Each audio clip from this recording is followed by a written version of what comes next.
Hello, my dears. Nowadays, we are studying about our lakes, class 9th, chapter number 3rd, drainage. ठीक है, तो उसके आगे की स्टडी हम आज कंटिन्यू करते हैं। Lakes are great value of human beings. जो लेक्स हैं ये ह्यूमन बींग के लिए इनकी बहुत अधिक वैल्यू है, बहुत ही महत्व है झीलों का मानव जीवन में। A lake help to regulate the flow of water. झील क्या करती है? पानी के बहाव को रेगुलेट करने में हेल्प करती है। ड्यूरिंग हैवी रेनफॉल, जिस समय बहुत अधिक वर्षा होती है, तेज रेनफॉल होती है, तो ये झील वर्क क्या करती है? It prevents flood. ये क्या करती है? बाढ़ को रोकती है। During dry season it helps to maintain an even flow of water. और जब ड्राई सीजन आते हैं तो क्या करती है? ये पानी के बहाव को संतुलित करती है। मीन्स झीलें हमारे लिए बहुत ही महत्वपूर्ण है। Lakes can also be use for developing hydel power. अभी पढ़ा पीछे आपने, तो जो हाइडल पावर है इसको डेवलप करने में भी लेक्स बहुत हेल्प करती हैं। They moderate the climate of the surroundings. आसपास के क्लाइमेट को भी क्या करती हैं? वो मॉडरेट करती हैं। Maintain the aquatic system. Aquatic system को मेंटेन करती हैं, व्यवस्थित करती हैं। Enhance natural beauty, help develop tourism and provide recreation. Okay, तो और झीलों से क्या होता है? नेचुरल ब्यूटी, प्राकृतिक सुंदरता बढ़ती है और ये टूरिज्म को आकर्षित करती हैं। जो पर्यटक आते हैं उनको अट्रैक्ट करती है। एक्वेटिक इकोसिस्टम को मजबूत करती हैं, जलीय परतंत्र को मजबूत करती है, मेंटेन करती है। तो ये वर्क होता है झीलों का। Role of rivers in the economy. नदियां हैं, उनका इकोनॉमी में क्या रोल है? उनकी हमारी अर्थव्यवस्था में क्या भूमिका है? Rivers have been of fundamental importance throughout the human history. जब से मानव का इतिहास शुरू हुआ है, ठीक है, तब से इनका बहुत अधिक योगदान रहा है। जब से मानव का इतिहास शुरू हुआ है। Water from the reverse is a basic natural resource essential for various human activities. नदियों का जो जल है ये एक मुख्य प्राकृतिक संसाधन है। बेसिक नेचुरल रिसोर्स, ठीक है, ये प्राकृतिक मूल संसाधन है। Essential for various human activity, और हम बहुत सारे कार्य नदियों के जल से ही करते हैं। प्राचीन समय से अभी तक हम करते आ रहे हैं। ठीक है, नदी के द्वारा हम क्या करते हैं? उस पे बांध बना के बिजली बनाते हैं। ठीक है, और सिंचाई के लिए पानी को यूज़ करते हैं। ड्रिंकिंग वाटर भी अवेलेबल कराते हैं। तो therefore the reverse banks have attracted settlers. इसीलिए जो नदियों के किनारे हैं, प्राचीन काल से ही वहाँ जो आदिवासी हैं उनके तरफ आकर्षित होते थे, नदियों के तटों की तरफ, फॉर एनिशियंट टाइम, प्राचीन समय से ही। एंड दी सेटलमेंट्स, और यही सेटलमेंट्स क्या हो गए बाद में? Have now becoming be cities. ये बड़े बड़े शहर बन गए आधुनिक समय में। Make a list of cities in your state which are located on the banks of river. आप ऐसे शहरों के नाम लिखें, उनकी लिस्ट तैयार करें जो नदियों के किनारे बसे हैं आपके राज्य में। Using reverse for irrigation, navigation, hydro power generation is a special significance, particularly to a country like India, where agriculture is a major source of livelihood of the majority of its population. Bharat जैसे देश में population अधिक होने के कारण, अब चूंकि भारत क्या है, आप पहले से पढ़ते आ रहे हैं, भारत क्या है? एक कृषि प्रधान देश है। India is a agricultural country. ठीक है, तो इसलिए यहाँ पे जब कृषि आप करते हैं तो वाटर की इंपॉर्टेंस आपके लिए क्या हो जाती है? बढ़ जाती है। मीन्स आपको अधिक वाटर चाहिए, क्योंकि आपको सिंचाई करनी है, पॉपुलेशन अधिक है, तो उसके लिए फूड अवेलेबल कराना है, पीने के पानी की साधन भी जुटाने हैं। ठीक है, तो इसलिए आपके लिए जो नदी की महत्वता है वो और अधिक बढ़ जाती है। River pollution. रिवर पोल्यूशन नदी प्रदूषण। The growing domestic municipal industrial and agricultural demand, ठीक है, हमारा जो घरेलू कचरा है या औद्योगिक है या जो एग्रीकल्चर में डिमांड बढ़ती जा रही है, ठीक है, उससे क्या हो रहा है, for water from reverse naturally affected, उसको हम क्या कर रहे हैं, प्रभावित कर रहे हैं। द क्वालिटी ऑफ वाटर, पानी की जो गुणवत्ता है, ठीक है, उसको हम प्रभावित कर रहे हैं स्वाभाविक रूप से। As a result more and more water is being drained out of the rivers reducing their volume. इसके परिणाम क्या है, नदियों में जो अधिक जल है, ठीक है, उसको अधिक निकाला जा रहा है। नदियों से हमें अधिक वाटर की आवश्यकता हो रही है, इसलिए उसकी क्या हो रही है, रिड्यूसिंग देयर वॉल्यूम, तो नदी में पानी की जो मात्रा है वो कम हो रही है। On the other hand a heavy load untreated sewage and industrial influence are emptied into the river, ठीक है, जिसको अपरिष्कृत मीन्स नदियों में न बहाने लायक होते हुए भी हम उसको क्या कर रहे हैं, नदी में बहा रहे हैं, नदियों में प्रदूषण कर रहे हैं।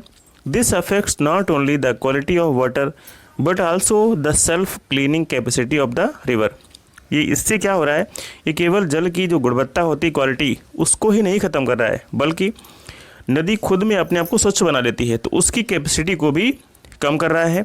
For example, given the adequate stream flow the Ganga water is available to dilute and assimilate pollution loads within 20 kilometre of large cities.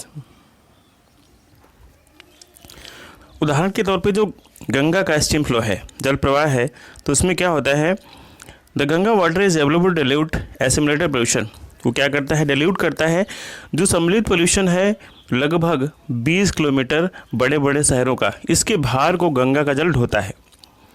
But the increasing urbanisation and industrialisation, लेकिन बढ़ता हुआ शहरीकरण और औद्योगिकरण do not allow it to happen and the pollution level many rivers has been rising.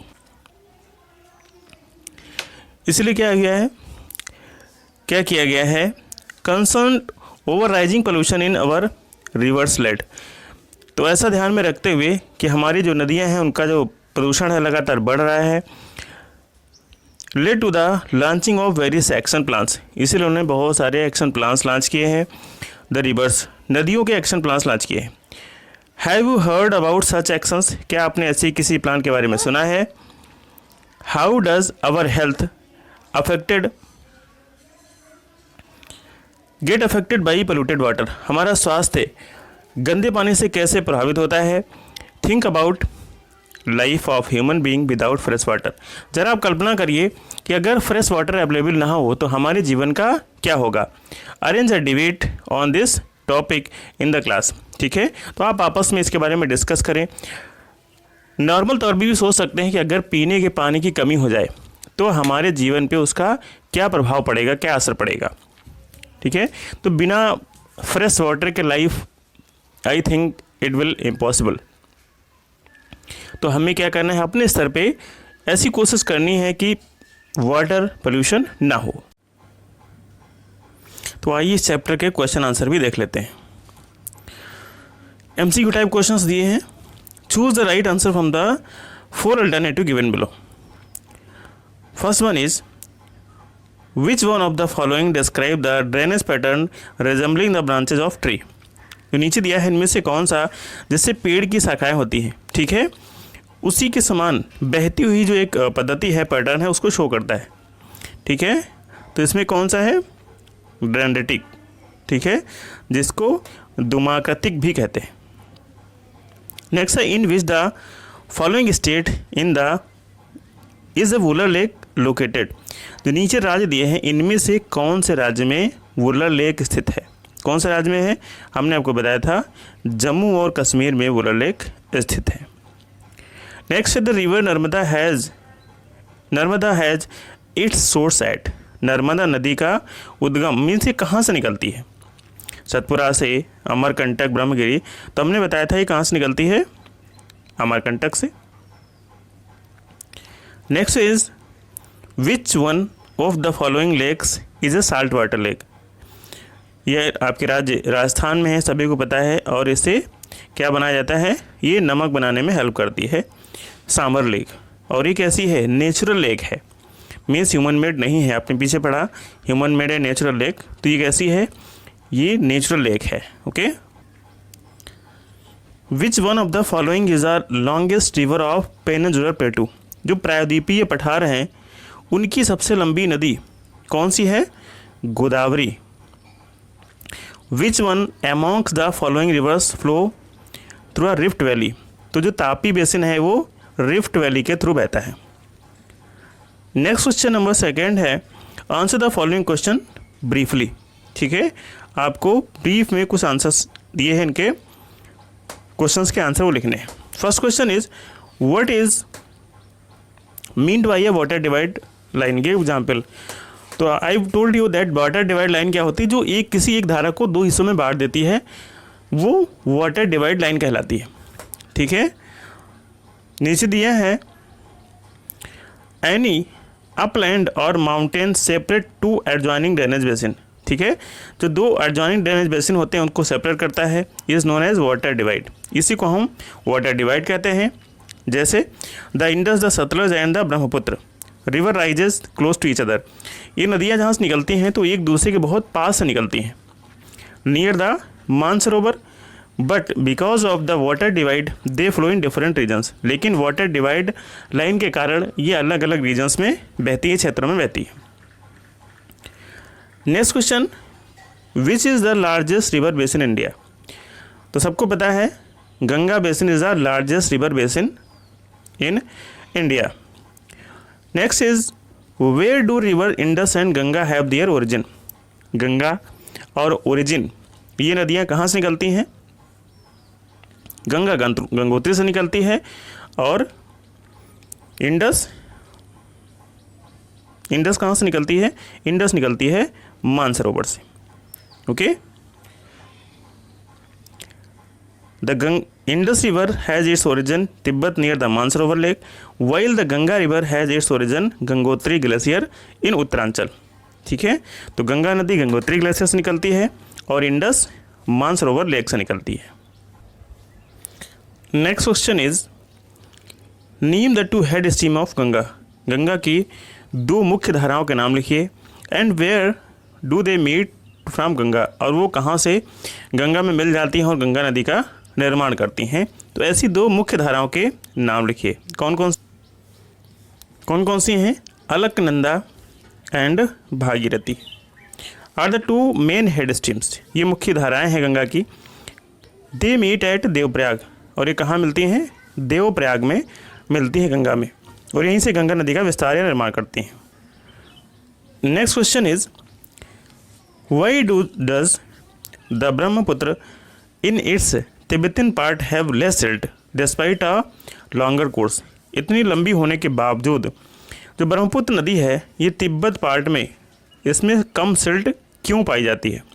बहुत सारे reason है, एक तो ये स्लो बहती है तो सिल्ट कम इसमें क्यों पाई जाती है। The Brahmaputra river which is known as Tsangpo in Tibet. Brahmaputra नदी को तिब्बत में संगपो के नाम से जाना जाता है। Tibet receive very little volume of water in Tibet. So Tibet में भी इसमें पानी की मात्रा बहुत कम है। So it is has very little silt here, इसीलिए इसमें जो सिल्ट होती है उसकी मात्रा कम है। On the other hand this river when enters it passes through such a region. ठीक है, जब ये इंडिया में एंटर करती है through such a region which receives heavy rainfall, जब ये नदी भारत में एंटर करती है और ऐसे क्षेत्रों से जहाँ अधिक वर्षा होती है तो इसमें क्या होता है, पानी बढ़ जाता है। As such as in India it carries a large volume of water and larger amount of soil. ठीक है, तो तिब्बत में जब बहती है तो यहाँ वहाँ इसमें पानी की मात्रा कम होती है, तो यही रीजन है, इसमें सिल्ट भी कम होता है। जैसे ही भारत में एंटर करती है तो इसमें, और ये भारत में ऐसे क्षेत्रों से एंटर करती है जहाँ बारिश अधिक होती है, तो जब पानी इसमें अधिक हो जाता है तो सिल्ट भी अधिक हो जाती है। यही रीज़न है कि तिब्बत में इसमें सिल्ट कम होता है। Next question is which 2 peninsular river flow through trough trough means होता है गर्त, ठीक है। तो कौन सी दो नदियाँ गर्त से बहती हैं? कौन कौन सी हैं? Narmada and Tapi are the two rivers which flow through trough. Narmada and Tapi. Next question is state some economic benefit of river and lakes. नदी और झीलों के कुछ आर्थिक महत्व को बताइए। नदियों का क्या महत्व है, इम्पोर्टेंस है इकोनॉमिक, और लेक्स का इकोनॉमिक इम्पोर्टेंस क्या है? तो आइए देखते हैं। ये आंसर नंबर 6 हमने आपको बताया, नर्मदा एंड तापी ये दो नदियां हैं, ये पेनिनसुलर रिवर्स हैं और जो थ्रू ट्रफ गर्त से बहती हैं। तो झील और नदियों का क्या इंपॉर्टेंस है economic? Lakes can be use generating hydro electricity. Lakes का हम यूज़ किस पर्पज से कर सकते हैं? जल विद्युत निर्माण के लिए। A lake can be good tourist attraction, और यहाँ अधिक से अधिक टूरिस्ट भी आते हैं। Rivers have been the centre of human civilisation, और नदियाँ हमेशा से मानव सभ्यता का केंद्र रही हैं। सिंस एनिशियंट टाइम, प्राचीन समय से ही यहाँ लोग आते रहे हैं, बसते रहे हैं नदियों के किनारे। Even today many big cities are situated on the bank of a river. आज भी बहुत सारे जो बड़े बड़े शहर हैं वो नदियों के किनारे बसे हुए हैं। आपका गंगा, यमुना, आगरा, कानपुर, लखनऊ, दिल्ली, ठीक है, तो बड़े बड़े शहर हैं आज भी नदियों के किनारे बसे हुए हैं। River water use for irrigation, navigation, hydro electricity, fisheries etc, ठीक है। इसको सिंचाई के लिए, नेविगेशन के लिए और बिजली बनाने के लिए और फिशरीज के लिए यूज़ किया जाता है। Next is below are given names of few lakes. Group those under 2 categories, natural and created by humans. ये कुछ झीलों के नाम दिए हैं, ठीक है। तो इनको आपको कैटेगराइज करना है, कौन सी नेचुरल है, कौन सी ह्यूमन मेड है। तो वुलर अभी आपने पढ़ा कश्मीर में है, नेचुरल है। नैनीताल ये भी नेचुरल है। गोविंद सागर ये कैसी है? ये मैन मेड है, आपने ऊपर पढ़ा, क्योंकि ये एक डैम बनाने से इसकी क्रिएशन हुआ, इसकी रचना हुई है, ठीक है। बारापानी नेचुरल है, सांभर नेचुरल, निजाम सागर, नागार्जुन ये मैन मेड है, और राणा प्रताप मैन मेड है, और हीराकुंड ये भी मैन मेड है। तो कौन कौन सी से मैन मेड है? राणा प्रताप, हीराकुंड, नागार्जुन सागर, निजाम सागर एंड गोविंद सागर, ये सारी आपकी मैन मेड हैं, बाकी आपकी नेचुरल लेक्स हैं। Okay, next is discuss the significant difference between the Himalaya and the peninsular reverse. Himalaya से निकलने वाली नदियाँ और प्रायद्वीपीय नदियों में क्या अंतर है? क्या अंतर है? The Himalayan river rise in the snow covered mountains are perennial type. Himalaya से निकलने वाली नदियाँ स्नो कवर्ड होती हैं और इसमें हमेशा पानी रहता है। The mountain in which the peninsular reverse rise not snow covered. Peninsular नदियाँ जिन माउंटेन्स निकलती हैं वो माउंटेन पहाड़ों से ढके नहीं होते हैं, hence they dry up during summer season, इसीलिए वो गर्मी में क्या होती हैं? सूख जाती हैं। They flow in levelled northern plain and are highly useful for irrigation, cultivation and also navigation purpose. और ये कहाँ से बहती हैं? लेवल्ड नॉर्दर्न प्लेन से बहती हैं, इसलिए ये काहे के लिए यूज होती हैं? सिंचाई के लिए, कल्टीवेशन के लिए और नेविगेशन पर्पज के लिए। पेनिनसुलर रिवर्स क्या होती हैं? Peninsular rivers flow on the rocky surface, ये चट्टानी क्षेत्रों में बहती हैं। They are neither navigation nor useful for irrigation, ना ही इनसे नेविगेशन होता है और ना ही ये इरीगेशन पर्पज से बेनिफिशियल होती है। The Himalayan river bring with them fertile alluvium which the deposit in the Indo Gangetic plains. Himalayan river अपने साथ फर्टाइल एलुवियम बहा के लाती हैं और इसको इंडो गैंगटिक प्लेन्स में क्या करती हैं? डिपॉजिट कर देती हैं। They do not bring with them any alluvium. जो पेनिनसुलर रिवर्स होती हैं ये अपने साथ कोई भी एलुवियम नहीं लाती हैं। Due to their swift current the depositional activity are negligible, ठीक है, इसलिए यहाँ पे इस प्रकार की कोई भी एक्टिविटी नहीं होती है। Canals have been dug to use water of these rivers for irrigation. इन नदियों की सहायता से कैनाल्स, नहरें खुदवाई गई हैं जिससे हम और अधिक सिंचाई कर सकें। As the terrains are rocky, चूँकि इनका जो एरिया है, क्षेत्र है, स्थल है, कैसा है, पहाड़ी है, पथरीला है। And the banks of this rivers are high so, और इन नदियों के किनारे बहुत ऊंचे भी हैं। Canals can not be dug, तो यहाँ नहरें नहीं खुदाई जा सकती हैं। However dams are built to store the flood water for irrigation with the help of small canals. यद्यपि जो पानी बाढ़ का होता है, ठीक है, उसको बांध बना के रोक लेते हैं और कुछ लिमिटेड क्षेत्र में इससे सिंचाई हो पाती है। Many important towns of centers or trade are situated on the banks of these rivers. Himalaya से निकलने वाली बहुत सारी नदियों के किनारे बड़े बड़े व्यापारिक केंद्र लगे हुए हैं, ठीक है। Peninsular rivers, very few important towns and centres of trade are situated in the banks of river. इन नदियों के किनारे कुछ ही जगह पे ऐसे व्यापारिक केंद्र हैं और कुछ शहर बसे हुए हैं। The porous soil of northern plains absorb the water which is later on used to ground water by digging wells and tubewells। ये जो नदियाँ हैं जो हिमालय से निकलती हैं, ये नॉर्दर्न प्लेन में क्या करती हैं, अपने पानी को अब्जॉर्ब कर देती हैं, मीन्स उत्तरी मैदान इसके पानी को सोख लेते हैं। बाद में हम कुएं खोद के, ठीक है, या ट्यूबवेल के माध्यम से इस पानी को यूज़ कर लेते हैं। But the underlying soil being Rocky does not absorb any water. चूँकि यहाँ की ज़मीन पथरीली है, कंकरीली है, इसलिए कोई भी वाटर का एब्जॉर्ब नहीं कर पाती है। Hence not wells can be dug, इसलिए यहाँ कुएँ भी नहीं खोदे जा सकते हैं। तो ये डिफरेंस है हिमालय से निकलने वाली नदियों में और पेनिनसुलर नदियों में। ओके, नेक्स्ट क्वेश्चन है, compare the east flowing and west flowing rivers of the peninsular plateau. प्रायद्वीपीय पठार से दोनों ही प्रकार की नदियाँ निकलती हैं। एक वे जो पूरब की तरफ बहती है, दूसरी वे जो पश्चिम की तरफ बहती है। अब कह रहा है दोनों के बीच में कंपेयर करिए, तुलना करिए। तो आइए देखते हैं ईस्टर्न एंड वेस्टर्न। तो ईस्ट की तरफ बहने वाली कौन सी नदियां हैं? Mahanadi, Godavari, Krishna, the Kaveri are the main east flowing reverse.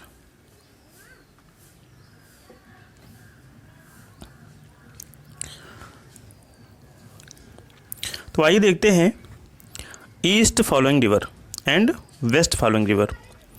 East की तरफ बहने वाली कौन कौन सी नदियां हैं? Mahanadi, Godavari, Krishna, Kaveri are the main east following rivers of peninsular India. Bharat का जो प्रायद्वीपीय पठार है, ये उसकी कुछ मुख्य नदियां हैं जो पूरब की तरफ बहती हैं। West flowing river, the Narmada and the Tapi are the main west flowing rivers of peninsular plateau. ये दो नदियां हैं जो पश्चिम की तरफ बहती हैं। These river drain in the bay of Bengal. जो नदियां पूरब की तरफ जाती हैं वो बंगाल की खाड़ी में गिरती हैं, और जो पश्चिम की तरफ जाती हैं वो अरब सागर में गिरती हैं। Okay, these rivers make deltas at their mouth. ये नदियाँ अपने मुख पे क्या बनाती हैं? डेल्टा बनाती हैं। These river enter the sea through estuaries. ये एस्चुरीज के माध्यम से समुद्र में इंटर कर जाती हैं। These rivers have develop large tributary system. ये नदियाँ एक बहुत बड़ा ट्रिब्यूटरी सिस्टम बनाती हैं। These rivers are divide of develop tributary system. ये नदियाँ ट्रिब्यूटरी सिस्टम नहीं बनाती हैं। The tributaries are quite small in size. इनकी अगर ट्रिब्यूटरीज होती हैं तो उनका साइज बहुत ही छोटा होता है। These rivers flow not through very deep canals. ये जो नदियाँ होती हैं ये बहुत ही गहराई में नहीं बहती हैं। These reverse flow in the ट्रॉफ, ठीक है, लेकिन ये नदियाँ क्या होती हैं? ये ट्रॉफ के माध्यम से बहती हैं। Okay, next question is why are rivers important for country's economy. नदियाँ भारत की अर्थव्यवस्था के लिए या किसी भी देश की अर्थव्यवस्था के लिए क्यों इम्पॉर्टेंट होती हैं? क्यों इम्पॉर्टेंट होती हैं? Rivers are highly important for the country's economy. नदियाँ किसी भी देश की अर्थव्यवस्था के लिए बहुत अधिक इम्पॉर्टेंट होती हैं। Following are some points which indicate the importance of river for country. निम्नलिखित कुछ पॉइंट्स दिए जा रहे हैं, इससे ज्ञात होता है कि इनका क्या महत्व है। देखिए, the river contain natural fresh water which is required for the survival of most of the animals including man. नदियों में कैसा पानी होता है? नेचुरल फ्रेश, प्राकृतिक रूप से शुद्ध पानी होता है, जिससे एनिमल्स और ह्यूमन बीइंग की रिक्वायरमेंट्स पूरी होती है। They provide water for irrigation and cultivation, खेती के लिए और सिंचाई के लिए ये पानी उपलब्ध कराती हैं। They make soil rich and arable which can be easily brought under cultivation without much labour. ठीक है, ये जो खराब ज़मीन होती है उसको भी उपजाऊ बनाती हैं, जिससे आप बहुत हार्ड मेहनत करके भी नहीं बना सकते हैं। नदियाँ उसे आसानी से बना सकती हैं, ठीक है, जिसको आप कल्टीवेट कर सकते हैं। Use for navigation and transport दस इम्पोर्टेंट फॉर कमर्शियल एक्टिविटीज़। ठीक है, नेविगेशन के लिए, ट्रांसपोर्ट के लिए इनका यूज होता है, इसलिए कमर्शियल एक्टिविटीज इसमें होती है। Estuaries नियर द सी शोर were the sweet water mixes freely with the salt water of the oceans have proved one of the most biologically productive areas of the world. और ये किस क्षेत्र का निर्माण करती हैं? एस्टुअरीज बनाती है। ठीक है, एस्टुअरीज का निर्माण करती हैं और इस स्वीट वाटर और साल्ट वाटर मिक्स होता है। ठीक है, तो ये एक बायोलॉजिकल प्रोडक्टिव, पूरे वर्ल्ड का जो एरिया होता है ये एक बायोलॉजिकल प्रोडक्टिव क्षेत्र क्रिएट करती हैं, बनाती हैं। ओके,